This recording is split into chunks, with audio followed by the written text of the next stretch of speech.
World News, ready to take the world by storm. Welcome to our vicinity 95.3 FM Kejile Ijesha.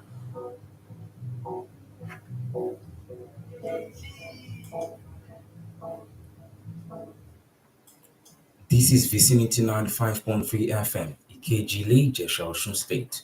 Here is the global news at 12. First, the headlines. I am Shodunke Opeyemi David. Vice President appeals to doctors to stay in the country. Security Council calls for end to siege on Darfur city of El Fasher. G7 agrees $50 billion loan for Ukraine. The Vice President, Kashim Shettima, has appealed to doctors to resist the temptation of absconding from the country to offer services abroad. Shettima stated this when the National Executive Council of the Nigerian Medical Association, NMA, led by its newly elected president, Bala Audu, paid him a courtesy visit at the presidential villa. He commended the doctor for their contributions to repositioning the health delivery system in Nigeria. Shettima urged them to encourage young doctors to specialize in key disciplines of the medical practice and to also check the activities of quacks in the profession.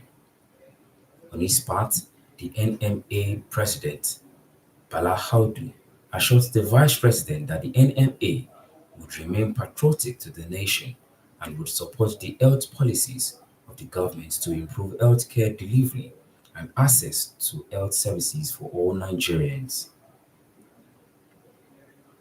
The Supreme Court has reserved judgment in the suit of the federal government against the 36 state governors seeking full autonomy of the 774 local governments in the country.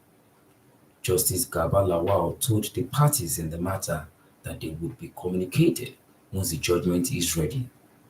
He announced the reservation of the judgment after a 7-man panel of the Apex Court had taken adoption of the processes filed by the Attorney General of the Federation, Lateef Fagbemi, on behalf of the federal government and those of the 36 state governors.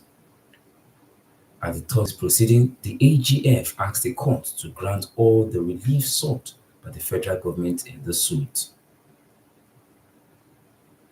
President Bola Tinubu says a consensus has been reached on the long-debated minimum wage between the federal government and the organized labor.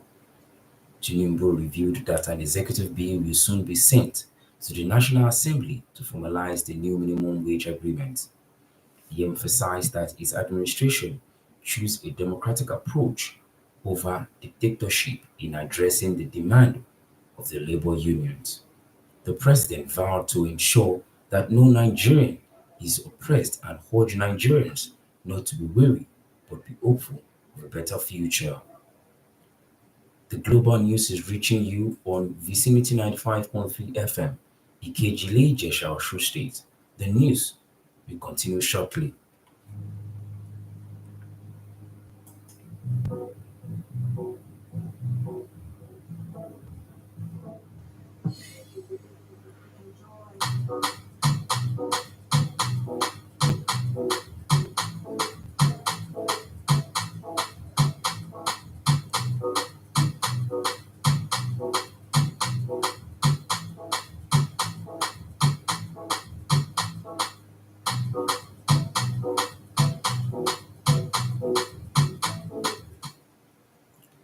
Now to the rest of the news.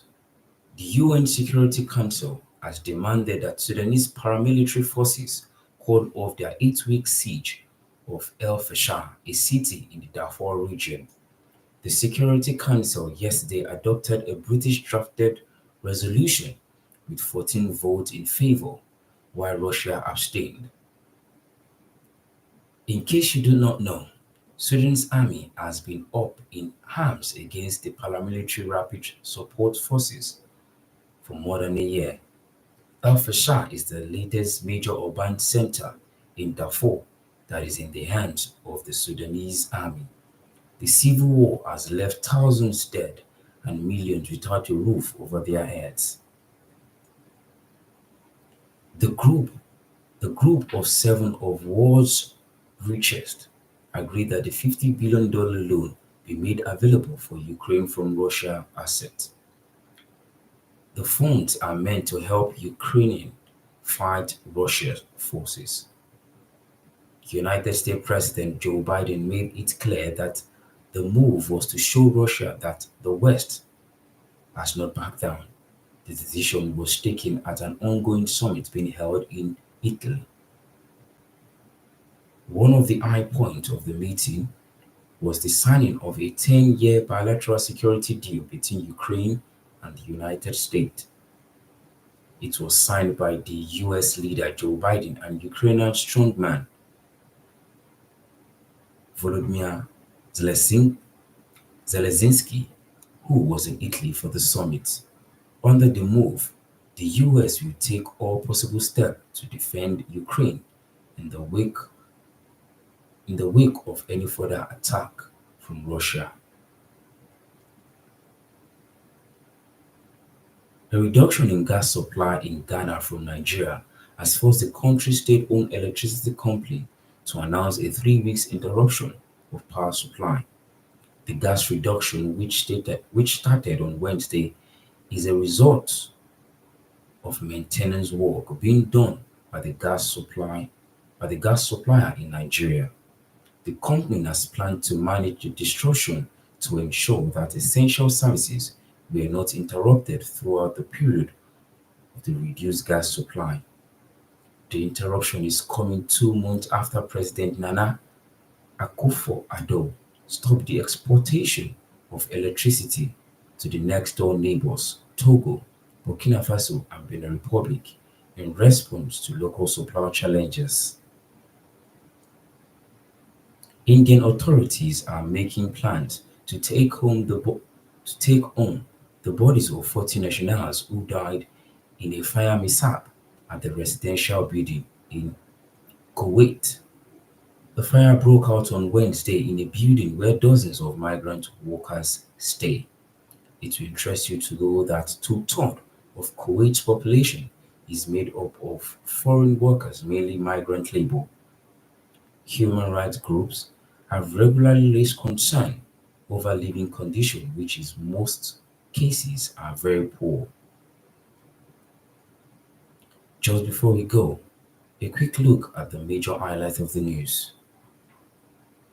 Vice President Kashim Shettima has appealed to doctors to resist the temptation of absconding from the country to offer services abroad. We also told you that UN Security Council has demanded that the Sudanese paramilitary forces call off their 8 week siege of El Fasher, a city in the Darfur region.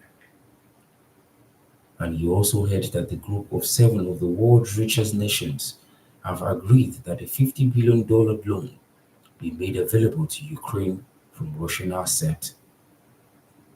That was the global news which came to you on Vicinity 95.3 FM, Ikeji Ijesha, Osun State. Thank you for listening. On behalf of the news production supervisor, Winston Akpabio, I am Shodunke Opeyemi David, asking you to stay tuned.